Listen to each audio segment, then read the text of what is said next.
Okay students, हम लोग पढ़ रहे थे चैप्टर 4 अरिथमेटिक प्रोग्रेशन, जिसमें से हमारा एक्सरसाइज 5.1 का क्वेश्चन नंबर 18 तक कंप्लीट हो चुका है और एक इंट्रोडक्शन वीडियो भी आ चुका है। प्लेलिस्ट में आप लोग चेक कर लीजिएगा एक बार, ठीक है। आज हम लोग को देखना है 19, 20, 21 एंड 22। ये इस चैप्टर का मोस्ट आईएमपी क्वेश्चन है, ठीक है। 19, 20 एंड 21, 22, ठीक है। इसमें हम लोग को थोड़ा लंबा प्रोसेस से सॉल्व करना रहता है, लेकिन मैं पूरा सिंप्लीफिकेशन बताऊंगी आप लोगों को कि कैसे कब क्या सॉल्व करना है, ठीक है। तो देख लेते हैं क्वेश्चन नंबर 19 में क्वेश्चन क्या है। इफ एन अरिथमेटिक प्रोग्रेशन, पहले का वीडियो देख लेना तभी ये समझ में आएगा, ठीक है। तो if an arithmetic progression pth term is 1/q, pth term का वैल्यू बता दिया है 1/q है एंड क्यूथ टर्म का वैल्यू बताया है कि 1/p है। देन प्रूव दैट, अगर पीथ टर्म का वैल्यू 1/q है और क्यूथ टर्म का वैल्यू 1/p है तो हम लोग को प्रूफ करना है कि p इंटू क्यू, मतलब p और q टर्म का मल्टीप्लीकेशन इक्वल होगा 1 के। ये हम लोग को प्रूफ करना है, ठीक है। आंसर क्या लाना है, 1 लाना है, ठीक है।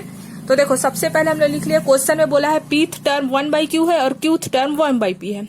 तो हम लोग अरिथमेटिक प्रोग्रेशन में जैसे an लिखते हैं nth टर्म, वैसे ही पीथ टर्म है तो ap लिख देंगे और क्यूथ टर्म है तो aq लिख देंगे, जैसे an लिखते हैं, ठीक है। अब हम लोग को पता है formula an is equal to a plus n minus 1 into D. तो n यहाँ था तो n यहाँ भी था। अब क्योंकि यहाँ पास p है, इसीलिए जहां जहां n रहता था वहां p रखना पड़ेगा, क्योंकि पीथ टर्म है तो n माइनस 1 रहता तो यहाँ p माइनस 1। यहाँ q टर्म के लिए n माइनस 1 रहता था तो q माइनस 1, क्योंकि क्यूथ टर्म है, ये पीथ टर्म है। बस उतने की और कुछ नहीं की है, ठीक है। a plus n minus 1 into D रहता था तो बस a plus p minus 1 into D की है, क्योंकि पीथ टर्म के लिए 1/q है, क्यूथ टर्म के लिए 1/p है, बस और कुछ भी नहीं किया है, ठीक है। अब हम लोग इक्वेशन नंबर 1 और इक्वेशन नंबर 2 को सब्ट्रैक्ट करेंगे और हम लोग कॉमन डिफरेंस और फर्स्ट टर्म का वैल्यू फाइंड करेंगे, क्योंकि अरिथमेटिक प्रोग्रेशन में सबसे पहला काम होता है कॉमन डिफरेंस और फर्स्ट टर्म का वैल्यू फाइंड करना। अगर ये दोनों वैल्यू है तभी हम लोग नेक्स्ट प्रोसेस में बढ़ सकते हैं, ठीक है। तो सबसे पहले हम लोग इक्वेशन नंबर 1 और इक्वेशन नंबर 2 को सब्ट्रैक्ट कर दिए, ठीक है। तो हम लोग इक्वेशन नंबर 1 को लिख लिए हैं और इक्वेशन नंबर 2 को। अब सब्ट्रैक्ट करने के लिए जो नीचे वाला इक्वेशन रहता है उसका साइन चेंज करते हैं, ऊपर वाले का नहीं। नीचे वाले में प्लस है तो माइनस कर दिए, प्लस है तो माइनस कर दिए, प्लस है तो माइनस कर दिए। a और a सेम है लेकिन साइन अपोजिट है, इसलिए कैंसिल हो जाएगा। अब क्योंकि यहाँ p माइनस 1 इंटू डी है और यहाँ q माइनस 1 इंटू डी है, दोनों ही हमारा लाइक टर्म नहीं है, यहाँ p है यहाँ q है, इसलिए हम लोग इन दोनों को माइनस करेंगे। तो p माइनस 1 माइनस, देखो p माइनस 1 को लिख दिए, अब इसको भी माइनस करना है तो minus q minus minus plus 1 और d एक बार कॉमन लिख देंगे। समझ गए कैसे हुआ? देखो, p माइनस 1 q माइनस 1 को मैं आप लोगों को बोलूंगी माइनस करो, तो p माइनस 1 फिर माइनस करोगे q माइनस 1 से, तो ऐसे लिखोगे ना, p minus 1 plus minus minus फिर माइनस माइनस प्लस, ऐसे लिखोगे। उसी चीज को यहाँ लिख दिए हैं, p माइनस 1 माइनस q यही वाला, और d 2 बार है सेम सेम, इसलिए एक बार हम लोग कॉमन लिख सकते हैं। अब 1/q और 1/p को भी माइनस करना है तो 1/q माइनस 1/p, क्योंकि अलग अलग है। अगर सेम रहता तो कट कर देते, जैसे a और a को कट किए। अब यहाँ क्योंकि ये माइनस में है और ये प्लस में कैंसिल हो गया, क्या बचा, p माइनस q d, और यहाँ पास p और q का एलसीएम लिए तो q से q कैंसिल हुआ तो p बचा, p बन जा p, फिर माइनस का माइनस है ना। अब देखो यहाँ पास pq है, यहाँ पास p है, p से p कैंसिल हुआ, q बचा, q बन जा q। अब d निकालना है, d को यही छोड़ दिया, p minus q, p q भी यही है, ये p माइनस q मल्टीप्लाई में है तो इधर डिवाइड में चले जाएगा, इधर है ना, डिवाइड में नीचे आ गया। अब यहाँ p माइनस q और ये वाला p माइनस q कैंसिल हो गया तो d का वैल्यू कितना आया, 1/pq। अब हम लोग को कॉमन डिफरेंस मिल गया है। अब हम लोग का कॉमन डिफरेंस तो मिल गया, अब हमारा काम है कि फर्स्ट टर्म फाइंड करना। फर्स्ट टर्म मतलब कि a फाइंड करना। a फाइंड करने के लिए हम लोग इक्वेशन नंबर 1 और 2 किसी में भी कॉमन डिफरेंस का जो वैल्यू निकाले हैं 1/pq उसको रख देंगे। तो इक्वेशन नंबर 1 में हम लोग रख दिए d का वैल्यू p/q। ये इक्वेशन नंबर 1 है जिसमें हम लोग d का वैल्यू रख देंगे, जो हम लोग निकाले हैं 1/pq उसको रख दिए। अब बस a का वैल्यू निकालना है, a यही छोड़ देंगे, 1/q अपने प्लेस में है। इन पूरे टर्म को ट्रांसफर कर दिए तो माइनस p माइनस 1 बन जा, p माइनस 1 होगा, pq का pq। अब q pq को हम लोग एलसीएम लेंगे तो p यहाँ q है यहाँ pq है तो pq आएगा एलसीएम इसका सिर्फ, क्योंकि यहाँ q है इसीलिए, है ना। अब देखो p तो यही है, q से q कैंसिल हुआ तो p बचा, तो p बन जा p लिख दिया, फिर माइनस का माइनस, pq से pq कैंसिल हुआ तो p माइनस 1 बचा, ठीक है। तो p से p कैंसिल हुआ, माइनस 1 अपॉन pq आया। तो हम लोग का a का वैल्यू, फर्स्ट टर्म का वैल्यू कितना आया, 1 अपॉन pq, ठीक है। हम लोग को क्वेश्चन में क्या बोला था कि pqth टर्म, पीथ टर्म और क्यूथ टर्म से हम लोग अभी सॉल्व करके इक्वेशन नंबर 1 और 2 करके सब्ट्रैक्ट करके हम लोग इक्वेशन फर्स्ट टर्म मतलब ए और कॉमन डिफरेंस मतलब डी निकाल लिया। अब हम लोग को पी क्यूथ टर्म निकालना है और उसका वैल्यू क्या आना चाहिए 1। तो पी क्यूथ टर्म के लिए हमारे पास ए भी है और डी भी है, तो हम लोग निकाल सकते हैं। देखो पी क्यूथ टर्म जैसे nth टर्म में हम लोग क्या फॉर्मूला लिखते हैं, A N equal to A plus N minus 1 into D, यही फॉर्मूला लिखते हैं।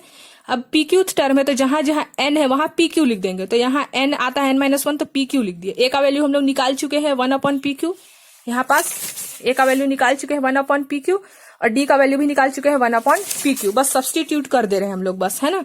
अब रख दिए, अब इसको मल्टीप्लाई किए, पी क्यू 1 जा पी क्यू का पी क्यू, फिर -1 को भी इसको इससे मल्टीप्लाई किए, इसको इससे मल्टीप्लाई किए, बस, ठीक है। तो 1 बाई पी क्यू से 1 बाई पी क्यू कैंसिल हो गया, तो क्या है answer, P Q upon P Q.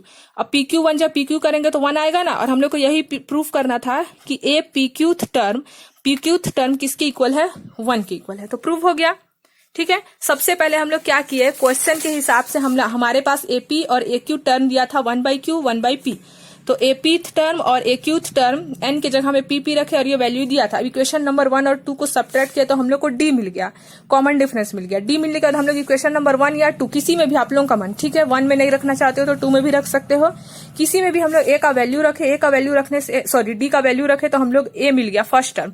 इसके बाद हमारा क्वेश्चन जो मेन क्वेश्चन बोला था कि पी क्यूथ टर्म को प्रूफ करना है कि इक्वेशन नंबर इक्वल हो 1 के, जो पी क्यूथ टर्म है वो इक्वल हो 1 के, ये प्रूफ करना था।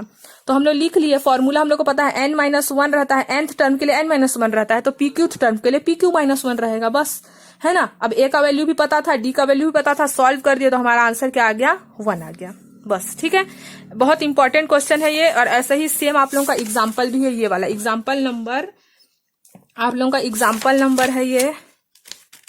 अगर समझ में नहीं आएगा एग्जाम्पल तो कमेंट करना, तो मैं इसको भी बता दूंगी। एग्जाम्पल नंबर 10 है, पेज नंबर 108, ठीक है। अब देख लेते हैं, ये बहुत इंपॉर्टेंट है, ये 3-4 मार्क्स का आता है, ठीक है। तो देख लो, if pth term is Q, अब देखो सेम जैसे पीथ टर्म 1 बाई क्यू था वैसे यहाँ भी पीथ टर्म क्यू है, और जैसे यहाँ पर क्यूथ टर्म 1 बाई पी था वैसे ही सेम यहाँ भी क्यूथ टर्म पी है, तो वैसे ही पीथ टर्म यानी कि p-1 n-1 होता था, वैसे इन दोनों को भी हम लोग को सेम जैसे 19 नंबर को किए हैं सेम टू सेम वही है। देन प्रूफ देन, यहाँ 1 प्रूफ किए थे, यहाँ पास p प्लस क्यू है ना, यहाँ p क्यूथ टर्म था मल्टीप्लीकेशन में, अभी प्लस में है, इसको 0 के इक्वल प्रूफ करना है। सेम टू सेम यही क्वेश्चन है, बस थोड़ा सा यहाँ p इंटू क्यू था, यहाँ p प्लस क्यू है, यहाँ 1 बाई क्यू में था, यहाँ ओनली p में है, ठीक है। तो क्वेश्चन नंबर 20 भी देख लेते हैं। क्वेश्चन नंबर 20 में क्या बोला है, पीथ टर्म क्यू है और क्यूथ टर्म p है, तो लिख लेंगे पीथ टर्म, तो पीथ टर्म जैसे एन में रहता था तो a plus n-1 into D करते थे, तो अभी पीथ टर्म है तो n के जगह में p लिख देंगे, बस। और किसके इक्वल है वो तो क्वेश्चन बता चुका है, q के इक्वल, और क्यू टर्म p के इक्वल, वैसे ही कर दिए। इक्वेशन नंबर 1 और 2 को हम लोग क्या करेंगे, सब्ट्रैक्ट करेंगे। सब्ट्रैक्ट करने से हम लोग को d का वैल्यू मिलेगा, तो p-1, ये साइन को चेंज कर दिए, p-1 फिर minus Q, minus into minus plus 1, बता चुकी मैं 19 नंबर में डिटेल में, इसको डी को लिख चुके, p माइनस क्यू कर दिए, 1 से 1 साइन अपोजिट था, कैंसिल हो गया, p minus Q D, q minus P, D यहीं छोड़ दिया, q माइनस पी भी अपने प्लेस में है, p माइनस क्यू इधर आके डिवाइड हो गया। अब हम लोग इसको क्योंकि हम लोग d का वैल्यू निकाल रहे हैं तो हम लोग इसको अरेंजमेंट कर सकते हैं, कैंसिल करने के लिए जितना सिंप्लीफाई करना चाहे आप लोग कर सकते हैं, ठीक है।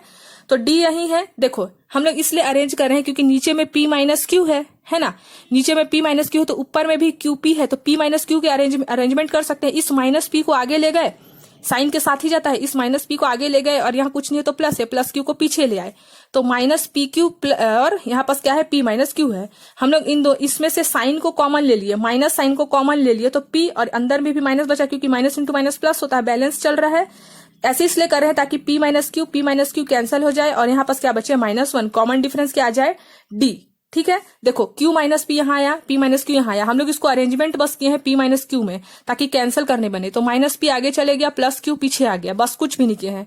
माइनस का कॉमन किए हैं ताकि ऐसे फॉर्म में आ जाए, तो माइनस को कॉमन लिए तो ये p माइनस क्यू बचा, तो p minus Q same to same है, तो p माइनस क्यू 1 जा p माइनस क्यू होगा, तो क्या बचेगा 1 बचेगा ना, -1, इसीलिए हमारा d का वैल्यू आ गया -1। अब इस वैल्यू को हम लोग इक्वेशन नंबर 1 और 2 किसी में भी पुट करेंगे तो फर्स्ट टर्म मिल जाएगा, जैसे हम लोग 19 नंबर में किए थे वैसे हम लोग इक्वेशन नंबर 1 में d का वैल्यू रख दिए, a plus p-1 into D में हम लोग d का वैल्यू रख दिए -1, रख दिए हैं। अब इसको सॉल्व कर दिए, ब्रैकेट ओपन किए, plus minus minus P, minus into minus plus, है ना। अब देखो ए यही है, क्यू भी अपने प्लेस में है, माइनस पी प्लस क्यू को बस ट्रांसफर किए हैं तो प्लस पी माइनस क्यू हो गया। तो ए का वैल्यू भी हम लोग को मिल गया P plus Q minus one. First term का वैल्यू मिल गया ए प्लस क्यू माइनस वन और कॉमन डिफरेंस भी मिल गया। अब हम लोग का जो मेन क्वेश्चन है वो बोला था कि पी प्लस क्यूथ टर्म 0 है, ये प्रूफ करना है। जैसे इसमें हम लोग पी क्यूथ टर्म 1 प्रूफ किए थे, वैसे ही इसमें p प्लस क्यूथ टर्म 0 प्रूफ करना है। मतलब जो नंबर ऑफ टर्म है n है वो क्या है, p प्लस क्यूथ टर्म है। तो जहां भी n है वहां क्या रख देंगे, p प्लस क्यूथ टर्म। मतलब कि हम लोग को अर्थमेटिक प्रोग्रेशन का फॉर्मूला पता है, क्या है formula, an is equal to a plus n minus 1 into T. तो जहां जहां n है वहां पास क्या रख देंगे, p प्लस क्यू, ठीक है, क्योंकि p प्लस क्यू टर्म बोला है। तो देखो यहाँ n आता था तो वहां p प्लस क्यू लिख दिया है, यहाँ भी n आता था तो वहां भी p प्लस क्यू लिख दिया है, बस और कुछ भी नहीं किए हैं। a का वैल्यू हम लोग फाइंड कर चुके हैं, d का वैल्यू भी फाइंड कर चुके हैं, ठीक है। बस वैल्यू पुट करें, अब ब्रैकेट ओपन करेंगे तो हम लोग देखेंगे p से p कैंसिल हो रहा है, q से q कैंसिल हो रहा है, -1 से -1, तो कुछ भी नहीं बचा, तो क्या बचा, 0। तो हमारा जो p प्लस क्यूथ टर्म है वो क्या प्रूव हो गया, 0 प्रूव हो गया। सेम टू सेम 19 नंबर जैसे है, कुछ भी नहीं किए हैं। इक्वेशन नंबर 1 और 2 को सब्ट्रैक्ट किए, सब्ट्रैक्ट करने से d का वैल्यू मिला, d का वैल्यू मिला तो किसी भी इक्वेशन में पुट किए तो हम लोग को a का वैल्यू मिला। a और d मिलने के बाद हम लोग जो मेन क्वेश्चन है जिसमें प्रूफ करना है उसको रख दिए, उसमें वैल्यू प्रूफ रखे तो प्रूफ हो गया, ठीक है। सेम टू सेम ऐसा ही है हमारा क्वेश्चन नंबर 21। ये बहुत आईएमपी क्वेश्चन है, ठीक है, इसलिए मैं अलग से इसका वीडियो बना रही हूँ। देखो पीथ क्यूथ एंड आर्थ टर्म ऑफ अर्थमेटिक प्रोग्रेशन। अभी जैसे यहाँ पास पी टर्म क्यू था, क्यू टर्म पी था, सेम वैसे ही पीथ क्यूथ और आर्थ टर्म बता दिया है। पीथ टर्म ए है, क्यूथ टर्म बी है, आर्थ टर्म सी है, सब बता दिया, ठीक है। देन प्रूव, अब हम लोग को ये प्रूफ करना है कि इसका इक्वल ये होता है। तो इसको हम लोग को प्रूफ करने के लिए पहले ये प्रूफ करना पड़ेगा, हम लोग को क्या फाइंड करना पड़ेगा, यहाँ से a का वैल्यू, b का वैल्यू, c का वैल्यू निकालेंगे तभी तो हम लोग यहाँ वैल्यू पुट कर सकते हैं ना, तभी तो 0 के इक्वल आएगा। तो सबसे पहले जो क्वेश्चन बोला है कि पीथ टर्म ये है, क्यूथ टर्म b है, आर्थ टर्म c है, वो लिख लिए। तो हम लोग सिर्फ और सिर्फ यहाँ पास कैपिटल A इसलिए लिए है, देखो हम लोग पढ़े क्या है, an is equal to small a plus n minus 1 into D. यहाँ पास कैपिटल A इसलिए लिए हैं क्योंकि यहाँ पास ऑलरेडी स्मॉल लेटर में A है। अगर मैं यहाँ पास फिर से स्मॉल a ही ले लेती हूँ तो कंफ्यूजन हो जाएगा, इसीलिए हम लोग कैपिटल A लिए हैं, ठीक है, इसीलिए लिए हैं ताकि हम लोग को पता चले कि इस a का वैल्यू हम लोग इसको रख रहे हैं, ठीक है। अगर सेम वही रहता तो कंफ्यूजन हो जाता, इसीलिए सिर्फ कैपिटल A लिए हैं, बाकी कोई प्रॉब्लम नहीं है। आप लोग अगर चाहो तो स्मॉल a भी ले सकते हो, ठीक है, लेकिन कंफ्यूजन ना हो सिर्फ इसीलिए मैं कैपिटल A ली हूँ। तो pith term a plus n-1 होता था तो पीथ टर्म है इसलिए p-1, पीथ टर्म है, क्यूथ टर्म है इसलिए q-1, आर्थ टर्म है इसलिए r-1, और कैपिटल D भी सिर्फ इसीलिए लिए है ताकि क्योंकि यहाँ पास हमारा स्मॉल लेटर में D आएगा, इसीलिए प्रॉब्लम ना हो, सिर्फ इसीलिए, ठीक है। और सबका वैल्यू ABC क्वेश्चन में हमारा बता चुका था, ठीक है। अब हम लोग ये वाला जो LHS है, ये LHS है और RHS प्रूफ करना है, तो LHS जो है यहाँ तक इसको लिख लिए। अब लिखने के बाद हम लोग A का value a plus p-1 into D है, रख दिए, ठीक है। A का वैल्यू हम लोग रख दिए a plus p-1 into D, q minus R को लिख दिए। फिर B का वैल्यू जो है उसको लिख दिए, r माइनस पी लिख दिए। फिर C का वैल्यू जो है उसको लिख दिए और p माइनस क्यू लिख दिए, ठीक है। अब हम लोग क्या करेंगे, यहाँ पास हम लोग यहाँ पास देख रहे हैं, यहाँ a plus p-1 into D है और q माइनस आर है। अभी इधर को मत देखो, सिर्फ इतना को देखो आप लोग, ठीक है। यहाँ क्या है, a plus p-1 into D, bracket पूरा बिग ब्रैकेट्स में क्लोज है, और q माइनस आर, तो इन दोनों के बीच मल्टीप्लाई है, मतलब इस a के साथ q माइनस आर का भी मल्टीप्लाई होगा और p-1 इंटू डी के साथ q माइनस आर का भी मल्टीप्लाई होगा। तो हम लोग लिख सकते हैं a into q minus R, a को मल्टीप्लाई कर दिए q माइनस आर से। देखो ये जो ब्रैकेट है ये पूरा एक साथ है, ये एक साथ है, बीच में मल्टीप्लाई है, तो इस q माइनस आर को a से भी मल्टीप्लाई करना है और इस q माइनस आर को p-1 इंटू डी से भी मल्टीप्लाई करना है। तो a से मल्टीप्लाई कर दिए q माइनस आर को, ठीक है। सेम वैसे ही हम लोग क्या करते हैं, पहले जो a वाला है उसी को कंप्लीट कर लेते हैं। तो a से कर लिए, याद रखना है बस आप लोगों को, सिंप्लीफिकेशन आप लोगों का मर्जी जैसा करना चाहिए। ये इजी मेथड लगा, मैं इसलिए आप लोगों को ऐसा मेथड बता रही हूँ, ठीक है। तो a q माइनस आर लिख लिया। अब इसी a r माइनस पी को भी लिख लेते हैं, फिर इसी a p माइनस क्यू को भी लिख देते हैं। जैसे इस a को हम लोग इससे मल्टीप्लाई किए, इससे बस इसको एक तरफ लिख दे रहे हैं क्योंकि अरेंजमेंट तो फिर करना ही है। तो a वाले को हम लोग एक तरफ लिख लिया। अब हम लोग का बचा क्या है, d वाला बचा है p-1 into D, q-1 into D, r-1 into D. अब उसको भी लिख देते हैं p-1 into q minus R into D, फिर वैसे q-1 इंटू डी, r-p, फिर वैसे ही r-1 p-q इंटू डी, बस कुछ भी नहीं किया है, ठीक है, उसको लिख दिए। अब हम लोग a, देखो इस इतने को देखोगे तो इसमें आपको तीनों में ही a दिख रहा है तो कॉमन ले सकते हैं, क्या बच रहा है, ए को कॉमन लेने के बाद Q minus R, R minus P, P minus Q, वो बच रहा है। और यहाँ सब में डी कॉमन दिख रहा है, इसलिए हम लोग डी को कॉमन लिख दिए। सिर्फ इसीलिए मैं ऐसे की थी, आप लोग चाहोगे तो लाइन से भी कर सकते हो, ठीक है। ये सबसे इजी मेथड है, इसलिए मैं ऐसा सिंप्लीफिकेशन बताई हूँ आप लोगों को, ठीक है ना। तो देखो डी को कॉमन ले लिया हमने, तो क्या बचा, यहाँ पास हम लोग डी को कॉमन ले लिए। तो डी को कॉमन लेने के बाद भी तो यहाँ दो ब्रैकेट है जिसको मल्टीप्लाई करना पड़ेगा। तो P into Q, P Q, plus minus minus P into R, P R. फिर अब ये p का कंप्लीट हो गया, अब ये -1 बचा है, -1 into Q, minus minus plus R, one जा आर, ठीक है। सेम वैसे इसमें भी कर देंगे, प्लस प्लस का प्लस होगा, Q into R, Q R, फिर प्लस माइनस माइनस होगा, Q into P, Q P. अब -1 में आ गए, plus minus minus R one जा R, minus into minus plus P one जा पी, ये हो गया। अब इसमें भी सेम वैसे ही, आर को पी से मल्टीप्लाई किए, आर को क्यू से, -1 को पी से, -1 को क्यू से, डी को तो कॉमन निकाल चुके हैं, ठीक है। अब हम लोग इसमें देखें, क्यू से माइनस क्यू कैंसिल हुआ, माइनस आर से प्लस आर, माइनस पी से प्लस पी, सेम वैसे ही इसमें भी कैंसिल हो जाएगा। यहाँ पास है प्लस पी क्यू, और पी क्यू ढूंढना पड़ेगा हम लोग को। यहाँ पास है माइनस पी क्यू, है ना, यहाँ पास है माइनस पी आर, और यहाँ पास है प्लस पी आर, यहाँ पास है माइनस क्यू प्लस क्यू, और ये minus R, plus P minus P, plus Q R minus Q R, सब कैंसिल हो गया। तो क्या बचा, 0 बचा। तो ए 0 जा 0 होगा और डी 0 जा 0 होगा, यानी कि प्रूफ हो गया हमारा आंसर 0। और यही प्रूफ करना था हम लोग को, 0 प्रूफ करना था, ठीक है। तो हम लोग LHS लेके बनाए और RHS में हमारा क्या प्रूफ हुआ, 0 प्रूफ हुआ। बस इतना ही करना था, ठीक है। तो इसको एक दो बार अच्छे से देखोगे तो आप लोगों को समझ में आ जाएगा। अब क्वेश्चन नंबर 2 देखते हैं, sorry 22। For what value of n and nth term of two arithmetic progression, n और दो टर्म है इसमें, n है और एक nth टर्म है, ऑफ टू अर्थमेटिक प्रोग्रेशन, दो अर्थमेटिक प्रोग्रेशन है, एक ये वाला अर्थमेटिक प्रोग्रेशन है और एक ये, दो अर्थमेटिक प्रोग्रेशन है इसी में, ठीक है। 63, 65, 67 और दूसरा अर्थमेटिक प्रोग्रेशन क्या है, 3, 10, 17 विल बी इक्वल, क्या ये इक्वल है, ये प्रूफ करना है, ठीक है। तो सबसे पहले फर्स्ट अर्थमेटिक प्रोग्रेशन जो दिया उसको लिख लिया, 63, 65, 67। फर्स्ट टर्म ए है, कॉमन डिफरेंस के लिए हम लोग सेकंड टर्म को फर्स्ट टर्म से माइनस करते हैं, तो 65 को 63 से माइनस किया तो 2 आया। nth टर्म का फॉर्मूला हम लोग को पता है, an is equal to a plus n minus 1 into D, arithmetic progression का फॉर्मूला पता है, और यहाँ nth टर्म बोला था तो n ही रहेगा।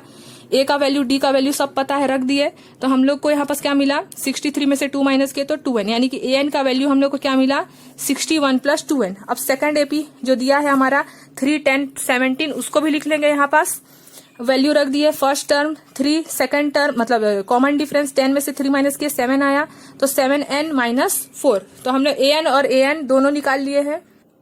अब देखो यहाँ पास बोला था कि ये इक्वल है कि नहीं, एन टर्म, फर्स्ट टर्म और सेकंड टर्म इक्वल करना है हम लोग को, ठीक है, इक्वल। तो इक्वल कर दिए, an और an डैश इसलिए लगाई हूं ताकि आप लोगों को याद रहे कि सेकंड टर्म है, ठीक है। चलो सेकंड लिख देती हूँ ताकि याद रहे।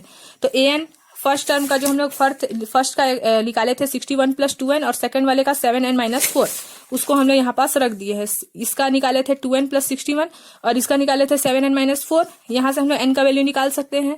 61 नंबर को यही रहने दिए, इस वाले नंबर को ट्रांसफर किए, 7n यही रहने दिए और इस वाले को ट्रांसफर किए, तो ये 65 हो गया, इसको माइनस किए तो 5n आया, ठीक है।